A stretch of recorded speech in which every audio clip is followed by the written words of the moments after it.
Hey guys, in this video, I'll show you how to add stickies or sticky notes on your MacBook. So to open this, press Command and space, then type stickies and hit enter. Now once it opens, your new sticky note will appear. You can drag the sticky note anywhere on your screen, resize it, and type anything you want inside it. To customize it, click on your sticky note, then go to the Color tab and choose any color you like.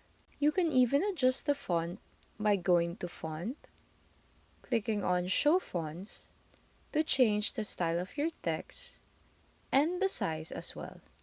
This Fonts tab will show you the fonts on your MacBook where you can choose from to customize your text. Beside it is the size where you can adjust how big or small you want your text to be.